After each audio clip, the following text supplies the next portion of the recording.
Loving God, we are so thankful for the beauty of the day that you have given to us as a gift. We are thankful that as we enter the day and journey upon the pathway of life, that you surround us with love and strength and inspiration. We are grateful that we do not walk alone, but that you walk with us and that we walk hand in hand with one another.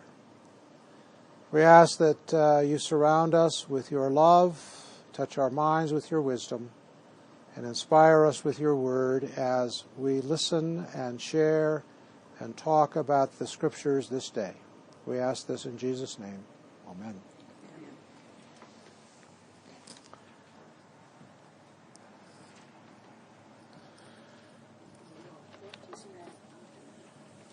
I think we're in Mark. I think we're still in Mark. Oh, that reminds me. I said some time ago I thought we were going to go to James next. Preachers change their mind every once in a while. Every week? Now let's be nice. Try it. You might like it.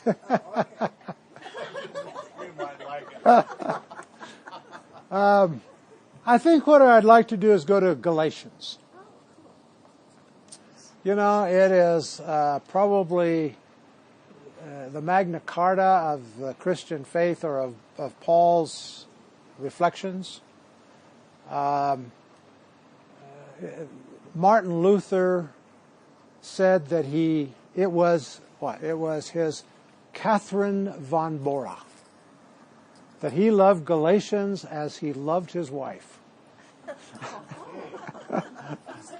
Martin Luther. He's got a lot of nerve. Yeah. Well, there wasn't social media in those days, so he didn't have to worry about people publicizing that, you know. So I think when we finish Mark, we will go to Galatians and do some work in Galatians. I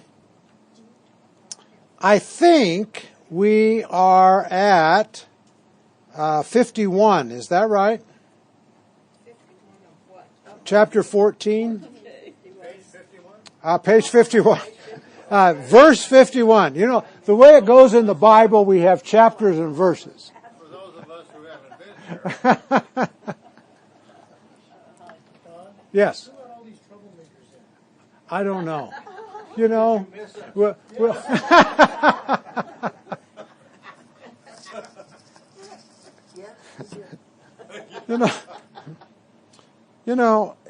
I sometimes I just marvel at God's patience. You're sure we're God's people. Let's start at 51, okay? No, yeah, that's good. Because before we had the arrest of Jesus, right? Judas goes, he kisses him, and Jesus says, "Why didn't you arrest me? You had me day after day in the temple." Okay, let's start with 51. Because this is a certain an intrusion into the text that is very interesting. Why Mark, in reporting to the early church, writing this gospel to the early church, what about this young man? Mark doesn't do anything just kind of off the top of his head, no whim, includes things. He's including this for a purpose. And it is really interesting, that's not really the word, perplexing, I guess, as to what this little story is about, this little addition here. A certain young man was following him. Following him to the garden. Was he a follower? He doesn't say he was a disciple. He just says a certain young man was following him, wearing nothing but a linen cloth. What is the symbolism of that with regards to vulnerability? What all does this mean? That's a question that scholars have asked. What is the symbolic nature of a young man, no name, no position, is following him, and they caught hold of him, and he left the linen cloth behind and ran off naked. Now then, if you were to hear that story and you were contemplating that, what would that mean to you? What's that? First creature. Streaker. Oh, first streaker!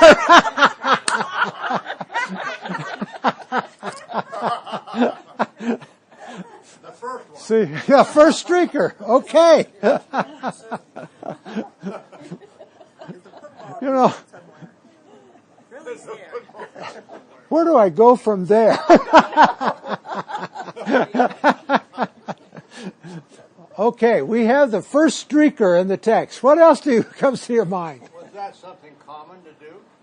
To go naked under a Well, they probably that cloth. Yeah, that was not out of the ordinary for someone to just have a linen cloth. Yeah, they didn't have all the underwear and all the different garments that we wear. So I thought we needed that. we probably do.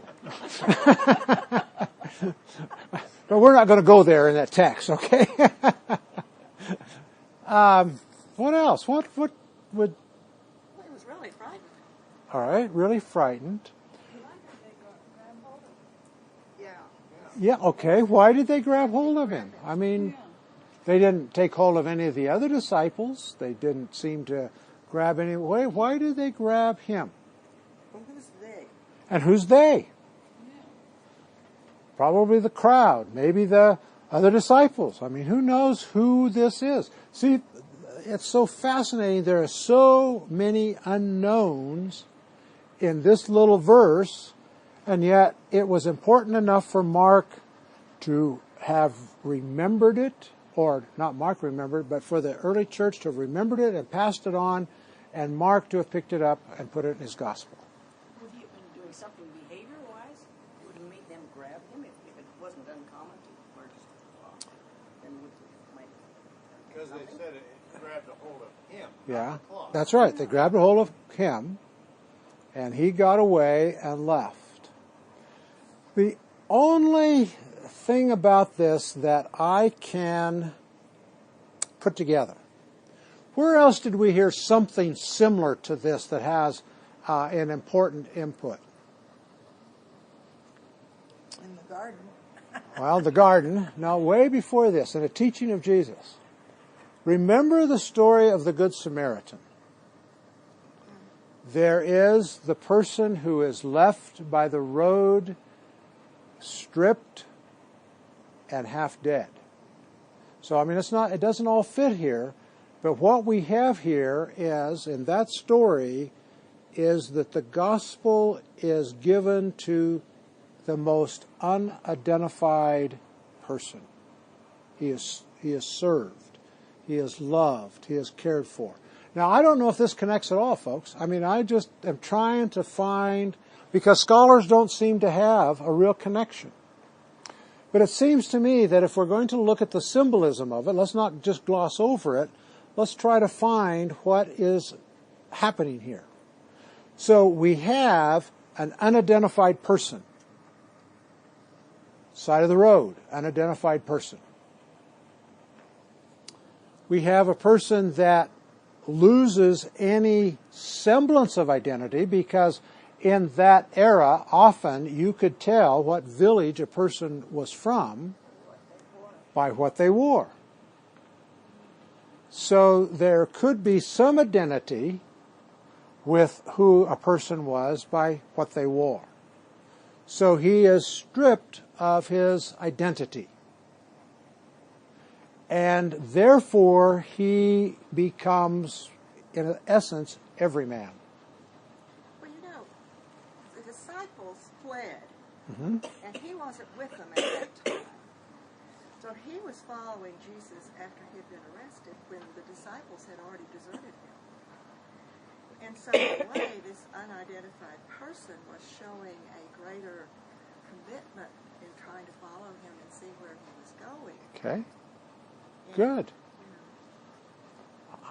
I think there is something unique about Mark trying to say to the early church that the most elemental, unidentified, average person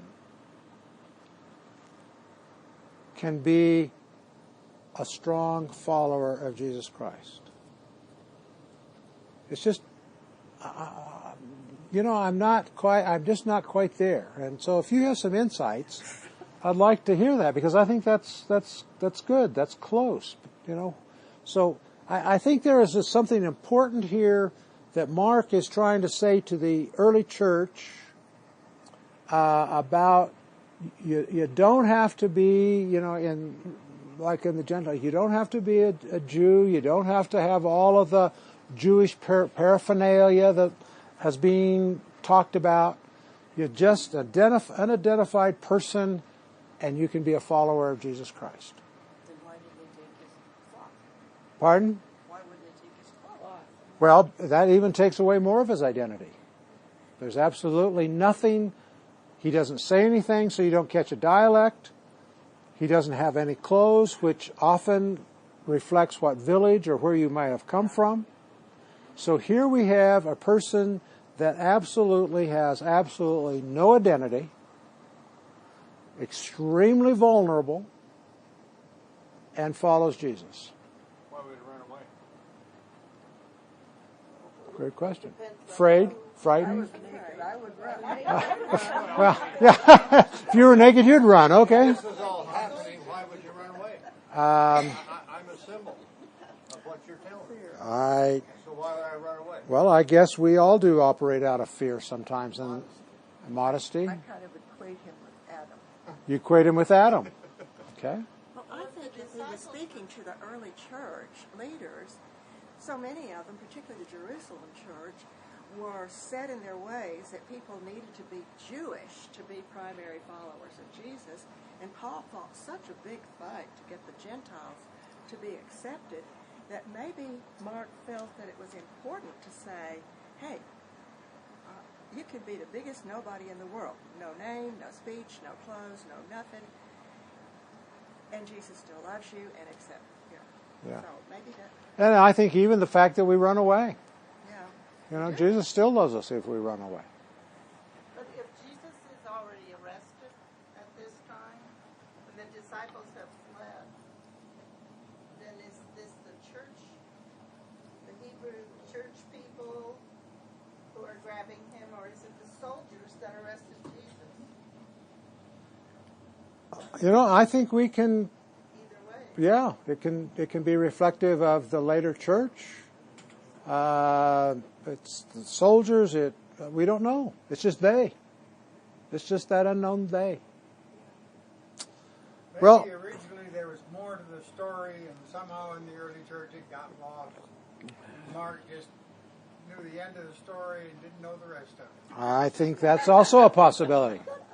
That just that, and it's because it's fascinating. Mark is several generations away from eyewitness accounts, so there was a lot of this was handed down orally. And so how much of it was retained, we don't know. And I think you got a point there, Gene. Anyway, I'd like for you to just reflect on that. Jack.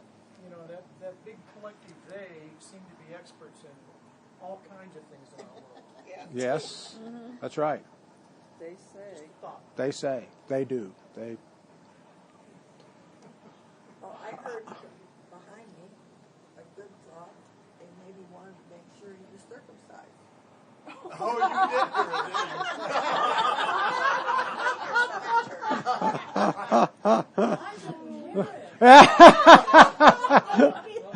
Well, and that's a possibility. I'm really a Jew. That's right. Is he really a Jew? Or not? Or not? I mean, we don't know. Maybe he wasn't. So there's a lot of ifs that occur in this particular verse, 2 verses, that I think we could think upon and reflect upon and probably never really come to a conclusion. You know, the linen cloth. What was Jesus wrapped in? A linen cloth. He leaves the cloth behind. You know, he doesn't run away, but he leaves the cloth behind when he is raised. The shroud is left in the tomb, you know. So there's just a lot of stuff here that seems to have tentacles of connections, but we don't know what the tentacles of connections are connected to. Okay, well. Could have been a story they all knew, and he was saying, just remember the story of. You know, and that's a good possibility. He was writing to people who knew the story. He didn't have to tell it all. Yeah. He told part of it, and they connected up the rest of it. So. What does the young man have to do with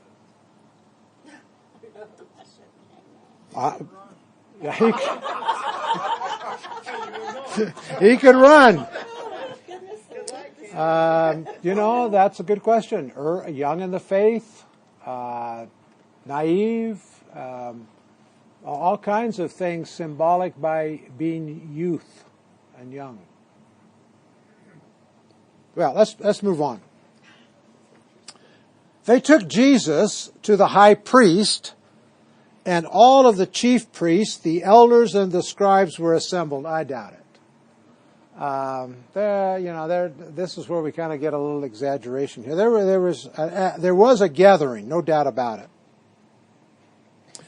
First of all, the Sanhedrin could not meet at night. That was illegal. The Sanhedrin could only meet and carry out judgment or execute any statements in the light of day. There was that connection that their actions had to be in the light of day, could not be at night. So maybe these people were paid off to show up there. So it could be. Or they were special invitees. You know, we're sending the soldiers, we're going to get Jesus. I know you, and you, and you, and you kind of support my position. Come on down, and we'll have the rest of the Sanhedrin show up later. Peter, now here is this, and this kind of also is in dialogue with the young man who runs off. You know, here's a young man who runs off. Jesus' disciples have already deserted him. The young man, bless you, the young man runs off, and now we have Peter, one of the very close, intimate followers of Jesus. And Jesus had already said, you'll deny me. And Peter says, me, that's not going to happen. He followed him at a distance. Notice, at a distance. He didn't just get right in the crowd. He's kind of hanging back, checking things out. And right into the courtyard of the high priest. He goes right into the court. And he was sitting with the guards, warming himself at the fire. And the chief priests and the whole council were looking for testimony against Jesus to put him to death. But they found none. Notice how all through this they really either find none or they get conflicting reports, but they end up getting enough to be able to justify their behavior. Many gave false testimony against him, and their testimony did not agree. Some stood up and gave false testimony against him, saying, we heard him say, I will destroy this temple that is made with hands, and in 3 days I will build another not made with hands. But even on this point, their testimony did not agree. Then the high priest stood up before them and asked Jesus, have you no answer to all of these false accusations? I mean, why would you answer? When you have differences of opinion accusing you of something and they do not agree, what would you answer? Who would you answer? I mean, what could possibly be the answer? Have you no answer? What is it that they testify against you? But he was silent and did not answer. Which puts it right back on the high priest. You've created this. You've called all of us together. You had me arrested. You've got these witnesses that disagree with one another. You haven't organized this very well at all. You didn't get your story straight. And you expect me to fix it for you. So you can, that doesn't work, does it? And Jesus is silent. Again, the high priest asked him, "Are you the Messiah, the Son of the Blessed One?" And Jesus says, "I am." Where have we heard "I am" before? In the Old Testament. The only identifier we have of God is what? I am.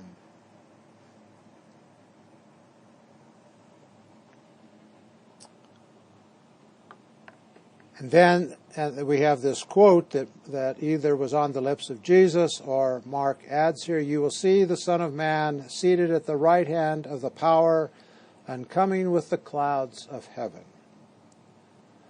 Then the high priest tore his clothes, rented his garments. Success finally! He has committed himself. Why do we still need witnesses? You have heard his blasphemy. Not that he said he was the Messiah, because the Messiah has taken on an entire, a Messiah, the anointed one, could be a priest, could be a prophet, could be, what's the third? King. A king, a priest, a prophet. All those could be anointed. But the blasphemy was "I am," when he identifies with God. What more do we need? You have heard this blasphemy. What is your decision? And all of them condemned him as deserving death. Some began to spit on him, to blindfold him, to strike him, saying to him, "Prophesy to us." And the guards also took him over and beat him. These are probably the temple guards. We're probably not at the Praetorium. We're probably not at the Roman guards yet. These are the temple guards who beat him.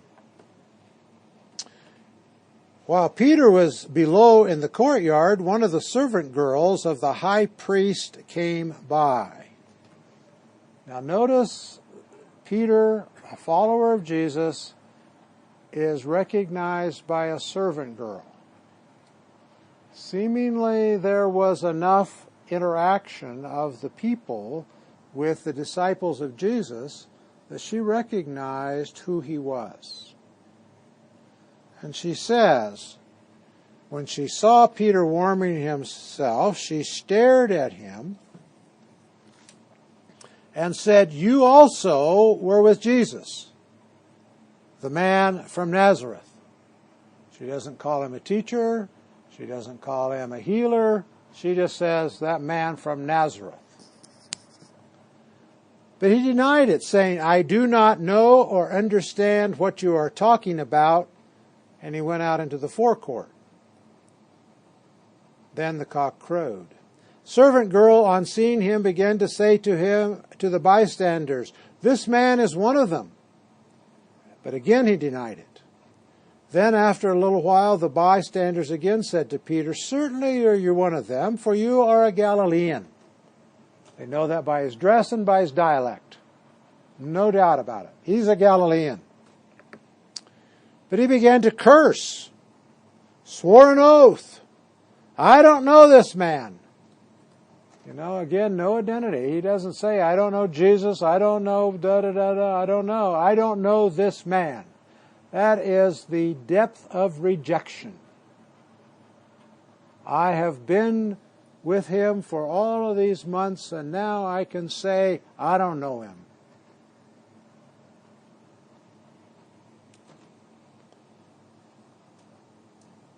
that moment the cock crowed for the second time, and Peter remembered that Jesus had said to him, before the cock crows twice, you will deny me 3 times.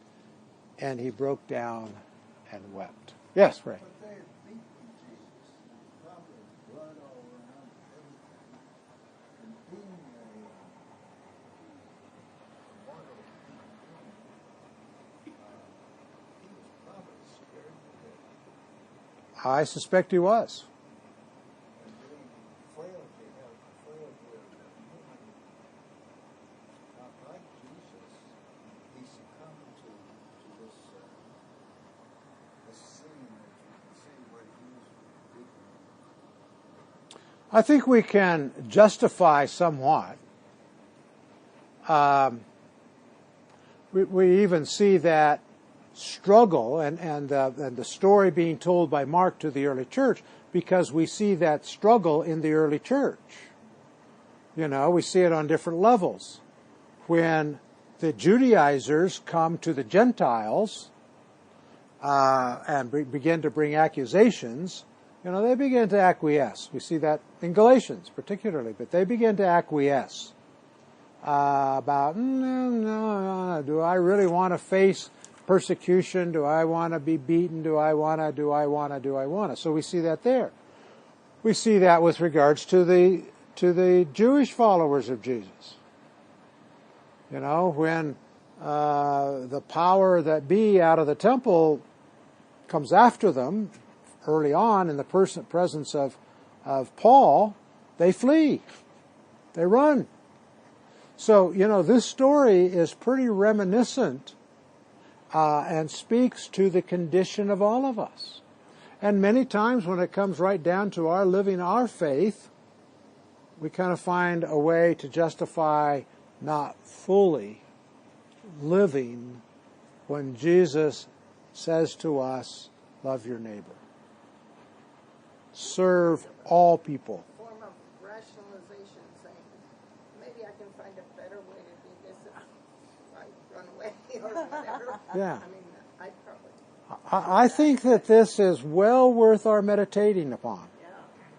Because it is the temptation, and not only the temptation, it happens to all of us. There are times we do not stand up to our faith. And some of it becomes of insecurity. We're not, what is it we believe? You know, I don't know how many, go ahead, Jack, and then I'll come back. No, I just thought that perhaps we succumb to maybe I'll deny this and live to fight another battle as rationalization. I think that's true. And with Peter, you know, he did. He did live to... Same thing a spy would say in a time of war. No, I don't know what you're talking about. Prove it. I think there are some significant pieces here that occur for all of us. And I think we need to meditate upon them.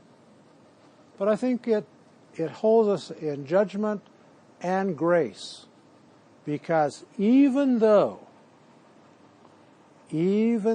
Peter commits one of the most dastardly acts there is of denying and rejecting a very close, intimate friend in Jesus, he still is loved, and in that love he is able to find his ground and his footing, and he goes on to be the leader of the church. We forget that everybody else had fled, and Peter was the only one that stayed home. That's right. So there was within that framework of being frightened, he wasn't supposed to be there. I mean, everybody else had fled. But there was a certain bravery and a certain courage that brought him to this place. So we can castigate him, but there was a basis. That's right. There is this conflict within him. Be there, don't be there. You know, witness, don't let them know who I am. What am I going to do? And I think that is part of all of us, or many of us, is that we are so compelled by the message and the love and the presence of Jesus that we want to embrace that. And yet there are times that we are so insecure that we don't embrace it fully. Is this the first time that Jesus has faced with this kind of a question? Are you the Messiah, the Son of the Blessed One? That's the first time in Mark. First time that he's been... That's right. And the answer says, I am. That would be a wow. That's a pretty powerful thing. I was just randomly thinking about Peter and thinking that probably the way his story is in Mark is that Peter probably told it on himself. And I'm thinking of, is it Romans 5 something, where he says, while we were yet sinners, Christ died for us. And he was feeling very sinful, I'm sure. And probably, and I'm just thinking if I were, preaching, I would probably say, and I fell away, but I knew that I was forgiven. And this is something that Jesus did for us. Well, and this behavior we see later, though, also in Peter. When Peter goes to Galatia, I think it is, and, he is following the teachings of Paul in the community. He's eating meat from the temple that's been sacrificed. He is living with the Gentiles.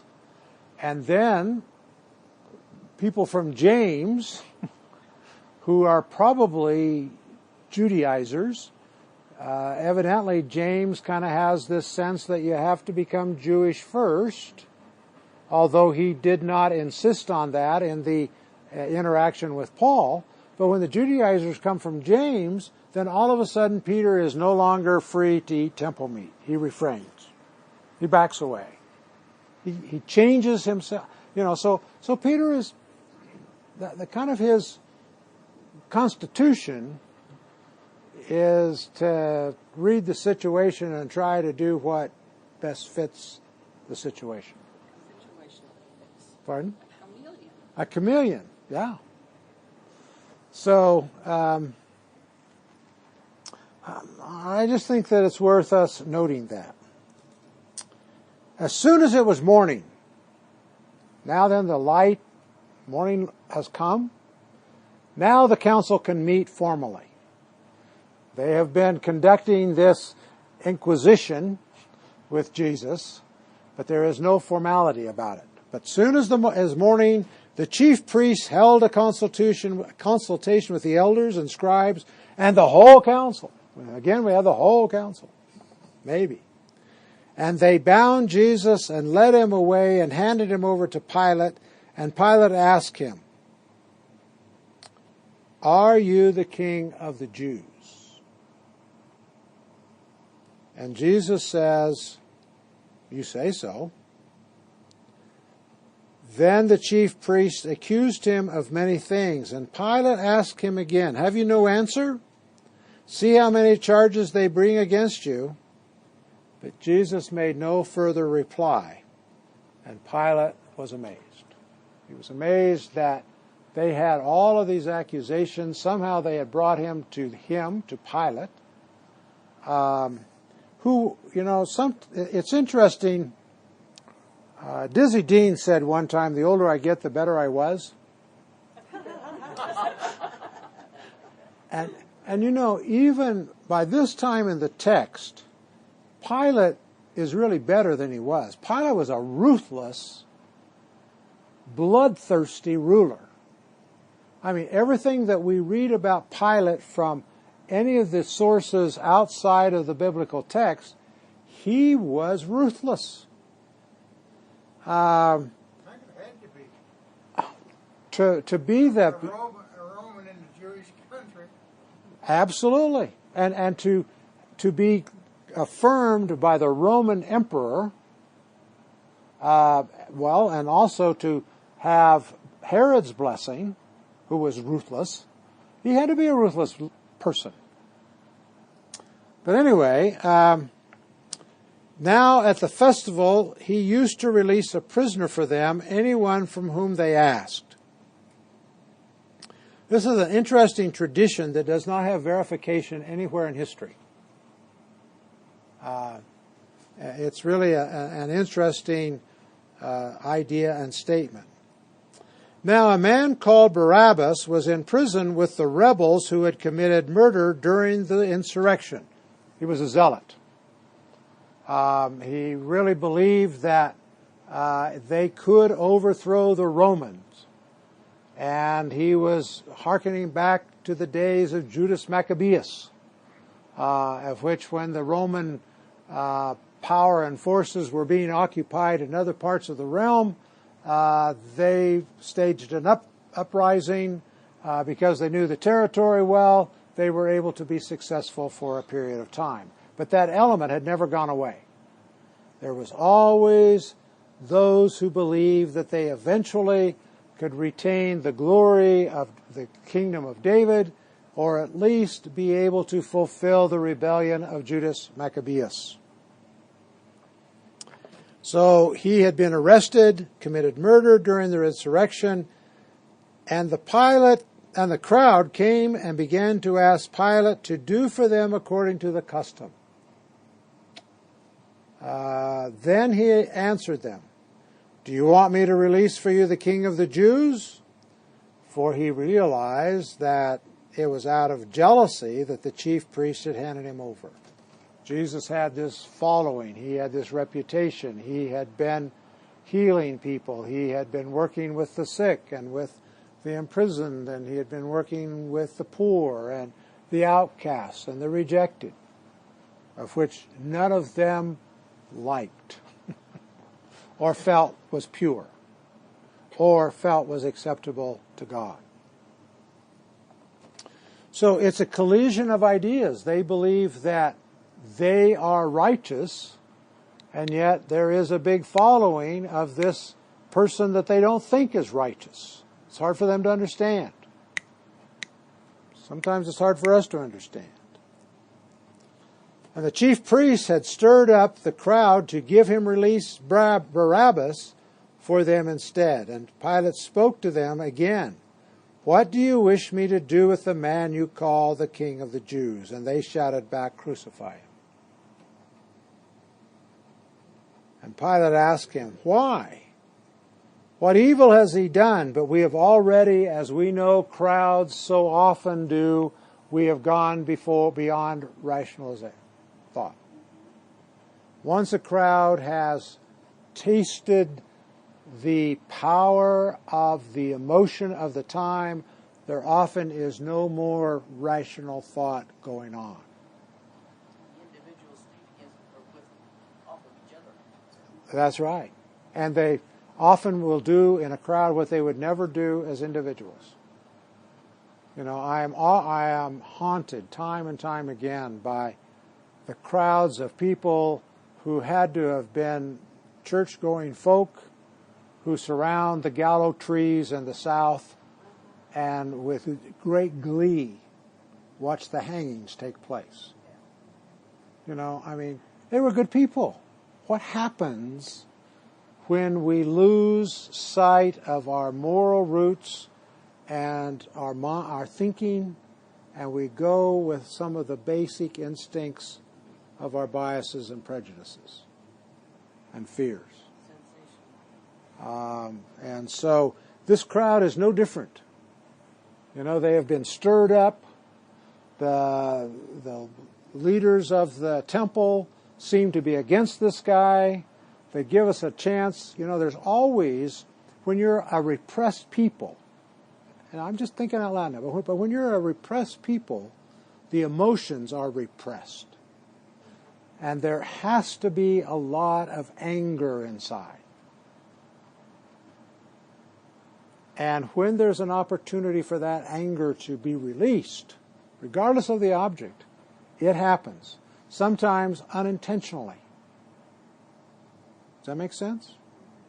And I think that's part of what we're seeing here. We're seeing this emotional contagion of the crowd, people who have had their emotions, their lives stepped upon, the containment, the brutalization, and here's an opportunity, and they let it go. It explodes, and Jesus receives it. Yes, Ray? There's a thing going around that says that indicts all the Jews guilty. But in reality, this small crowd that cited lynch mob attitude, not the entire. It appears that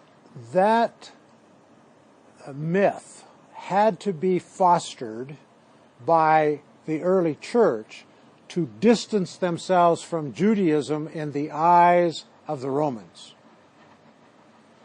That there was important reasons. One of the Judaizers, you are not a Jew. You are followers of Jesus of Nazareth, Jesus the Christ, who was crucified and raised. That's a distinction. And it appears that to reinforce that distinction, one of the things that was then lifted up and made bigger than what it was all Jews crucified Jesus. And it was the Jewish leaders and a small crowd of people that they had gotten to instigate this crime. It was a... Pardon? But they were really upset with the Romans. They were really upset with the Romans. But you can't really be upset with your boss, so you go home and kick the dog.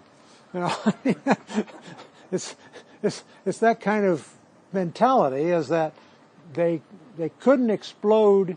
Well, there's Barabbas. He had already tried it, and he's in jail. Let's see if we can get him released, if this in fact did happen. But, they're upset with the Romans, but, you're not going to take on the Romans face to face. And here's an opportunity to explode their emotion, and Jesus catches it. But Barabbas was against the Romans, so he was okay in their eyes. And he had demonstrated it. I mean, he had shown what his mettle was against the Romans. So let's release him. What's really interesting is that Pilate, who's a Roman executive, is deciding a Jewish religious problem. Well, and I think that was where he was going with regards to the question about King of the Jews. If Jesus had affirmed that, then I think Pilate would have said, take it back to the temple and resolve it yourselves. This is not my issue.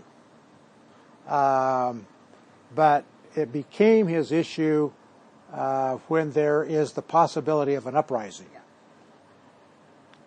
That's when it becomes Pilate's issue, is that the last thing he wants is an uprising. Because if there is an uprising and he has to call out the Roman garrison to quell it, put it down, exterminate some lives, he's accountable to Herod and Rome, and he's got to justify why he did this. I mean, it probably would have been a somewhat easy justification, but he didn't know that, and he would have had to justify that. And they would have wondered, well, why can't you keep the peace? What's wrong with you, Pilate? It's your job to keep the peace. Look what happened. We're off partying and it explodes. So Pilate is caught in a bind here. He's got the Romans over here he's got to appease. He's got a crowd that's on the verge of an uprising. Let's think really quick and figure out how to resolve this. He can't yell at his boss. So, who's expedient? Not expedient? Expendable. Who's expendable in this scene? Oh, Jesus.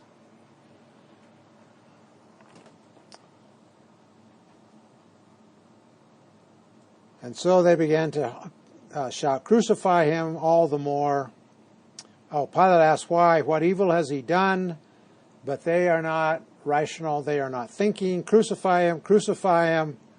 And Pilate, wishing to satisfy the crowd, released Barabbas for them, and after flogging Jesus, handed him over to be crucified, handed him over to the executioner.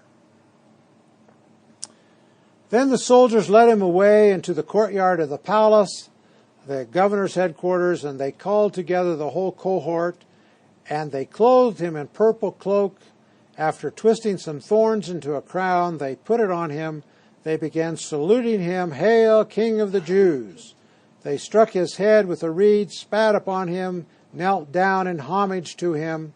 After mocking him, they stripped him of the purple cloak and put his own clothes on him, and they led him out to crucify him.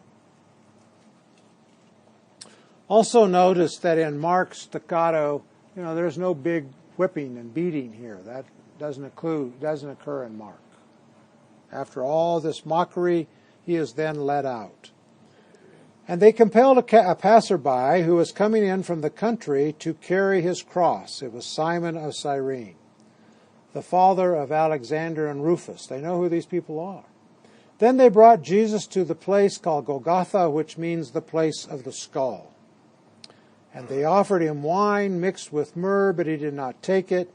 They crucified him and divided his clothes among them, casting lots to decide what each would take.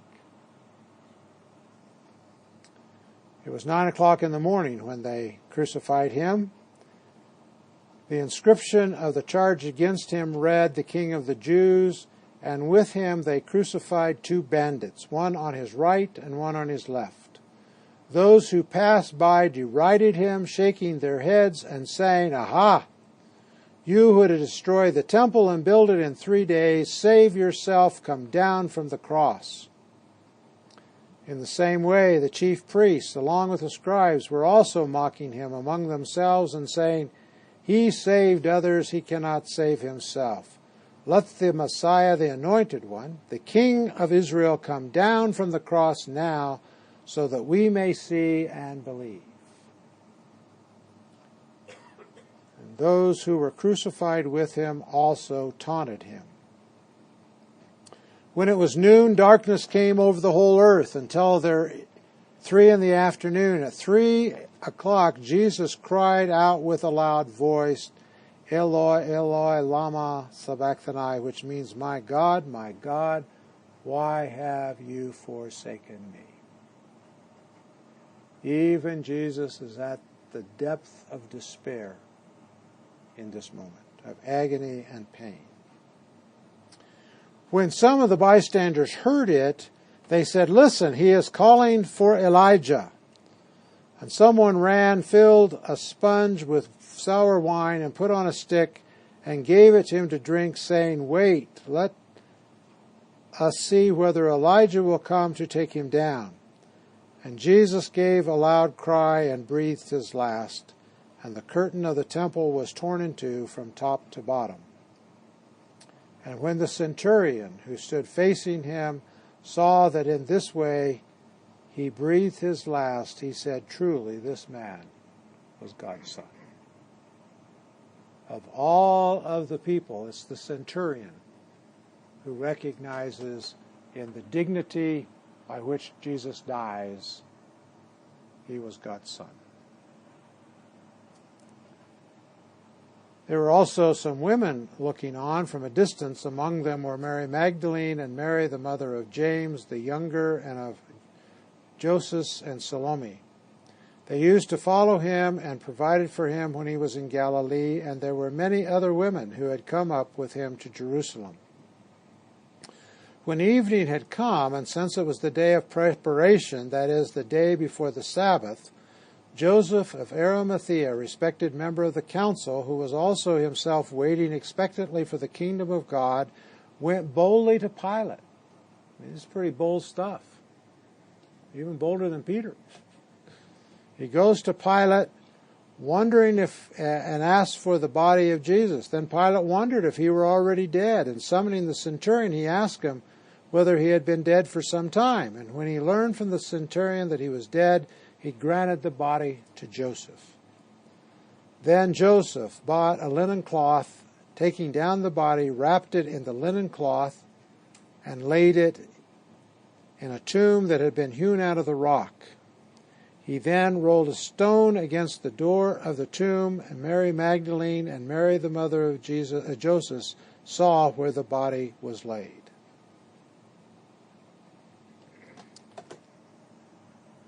Fine. Over. Done. Finished. Except that it wasn't. Let's just start this, and then we will continue next Sunday. When the Sabbath was over, so Jesus is buried on Friday night before sundown. No work can take place on the Sabbath, and preparing a body for burial would be work, so nothing could be done. So they're gathered in fright, fearful that someone might come for them. But when the Sabbath was over, Mary Magdalene and Mary, the mother of James and Salome, bought spices so that they might go and anoint him. And very early, on the first day of the week, it doesn't say on sunrise, but usually in the Middle East, shops are open as soon as the sun begins to break through. That's probably been one of the difficult things for me in traveling in the Middle East. I am not a morning person. And hearing all of this racket going on at 6 o'clock in the morning, the shovels and the stuff going on is frustrating. I want to sleep. Mark doesn't refer to the family that Jesus told I think part of the piece here is Mark is telling the story from the strain of oral tradition that he has heard. We know that Matthew and Luke somewhat rely on Mark, but there are other stories about what happened at the crucifixion that are being told in other strains. There is the M tradition, the Q tradition. So in a very unique way, the whole story was not told in one oral tradition. That's one of the reasons that Matthew and Mark and Luke needed to try to pull together the story. Luke says that. Dear Theophilus, I want you to know the truth. So there is many things being now proclaimed about what happened with Jesus' teaching, about